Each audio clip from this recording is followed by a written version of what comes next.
স্বর্ণ পাথরে যিনি সমান মনে করেন, সর্বকর্মে যাহার স্মৃতি, তাকে ত্রিগুণাতীত বলা হয়। যিনি আমাকে পূর্ণ ভক্তি যোগের দ্বারা সেবা করেন, তিনি সকল গুণ অতিক্রম করিয়া ব্রহ্মভাব লাভে সমর্থ হয়। আমি ব্রহ্মের প্রতিষ্ঠা স্বরূপ বাসুদেব, আমি অমৃত ও অব্যয় স্বরূপ, আমি শাশ্বত ধর্ম এবং আমি ঐকান্তিক সুখের নিদান। এটি গুণত্রয় বিভাগ যোগের নাম চতুর্দশ।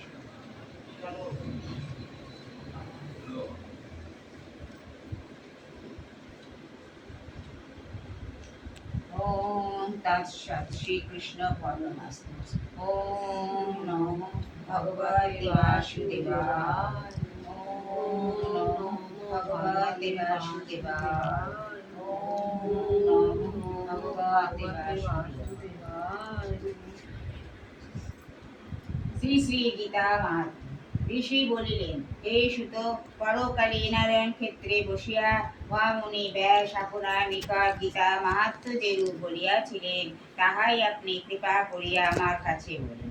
সুত বলিলেন, আপনি যেই মঙ্গলময় পরম উচ্চতম উত্তম বিষয় জিজ্ঞাসা করিলেন, সেই অত্যুত্তম গীতা মাহাত্ম্য বলিতে কাহার সামর্থ্য আছে?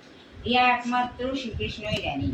ইহা অর্জুন, ব্যাসদেব, সুখদেব, যাজ্ঞবল্ক্য ও মিথিলার জনকৃষিও কিছু কিছু জানে, আর অন্যে কানে শুনিয়া লেশমাত্র কীর্তন করেন। আমি ব্যাসদেবের মুখে যাহা শুনিয়াছি, তেমনি তাহা কিছু এই স্থানে কীর্তন করিতেছি, তাহা শ্রবণ করি। সমস্ত উপনিষদ ধেনু স্বরূপ। শ্রীকৃষ্ণ হইলেন দোহন কাট্টা, অর্জুন উহার বৎস, আর দুগ্ধ হইল শ্রেষ্ঠ গীতার রূপস্বরূপ অমৃত। শ্রীকৃষ্ণ অর্জুনের সারথি পদে প্রতিষ্ঠিত হইয়া জগতের উপকারার্থে গীতার রূপ অমৃত দান করিয়াছিলেন।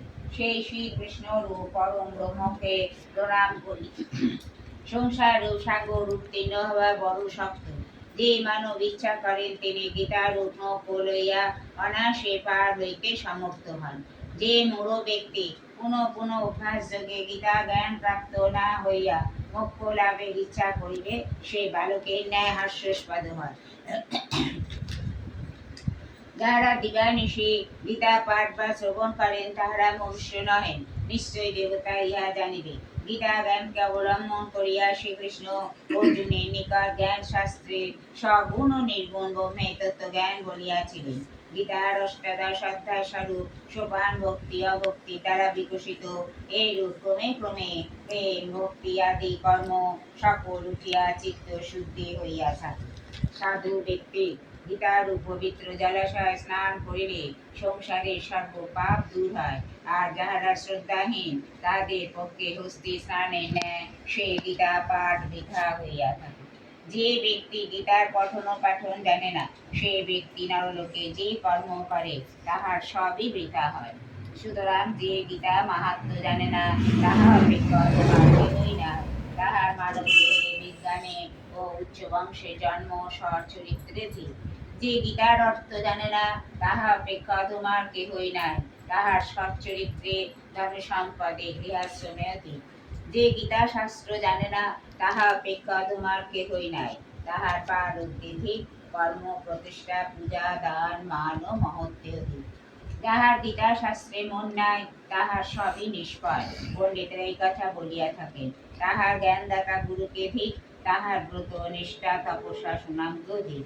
যে গীতার অর্থ বোঝে না, তাহা অপেক্ষা তোমার কেহই নাই।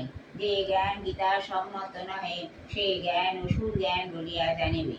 তাহা বৃথা, তাহা ধর্মশূন্য, তাহা বেদ বেদান্তে নিন্দিত হইয়াছে।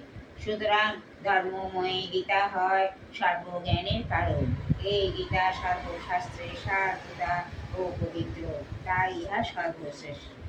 যিনি পরিবাসরে ও শ্রীবিষ্ণু পর্বদিনে গীতা পাঠ করে, কিংবা নিদ্রায় জাগরণে চলিতে দাঁড়াইতে অথবা যে কোনো অবস্থাতে গীতা পাঠ করেন, শত্রুগণ তাহা কোনো ক্ষতি করিতে পারে না। যিনি শালগ্রাম শিলায়, দেবালয়ে, শিবালয়ে, তীর্থে বা নদী তীরে গীতা পাঠ করেন, নিশ্চয়ই তাহার সৌভাগ্য লাভ হইয়া থাকে। গীতা পাঠ করিলে দেবকী নন্দন শ্রীকৃষ্ণ যেমন তুষ্ট হয়, সেরূপে পাঠ দান যজ্ঞ তীর্থ প্রদাদি দ্বারা তিনি তুষ্ট হন না। যিনি ভক্তি ভাবযুক্ত চিত্তে গীতা পাঠ করেন তাহার বেদ পুরাণ সকল শাস্ত্রই পাঠ করা হইয়া থাকে। যিনি যোগস্থানে সিদ্ধপীঠে শালগ্রাম শিলা ও অন্য শিলাময় দেবতা স্থানে সৎসভায় যজ্ঞকালে হরিভক্তির নিকটে গীতা পাঠ করেন তিনি সিদ্ধি লাভ করিয়া থাকেন। যিনি প্রতিদিন গীতা পাঠ বা গীতা পাঠ শ্রবণ করেন দক্ষিণার সহিত অশ্বমেধাদি যজ্ঞ তাহার হইয়া থাকে। যিনি পরম গীতার্থ শ্রবণ করেন বা কীর্তন করেন বা অপরকে শ্রবণ করান তিনি পরম পদ লাভ করিয়া থাকেন।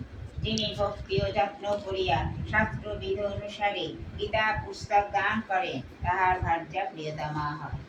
তিনি যশ সৌভাগ্য অটুট স্বাস্থ্য লাভ করেন এবং শ্রী প্রিয় হইয়া পরম সুখ লাভ করেন।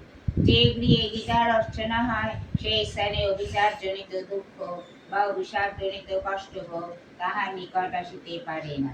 এই স্থানে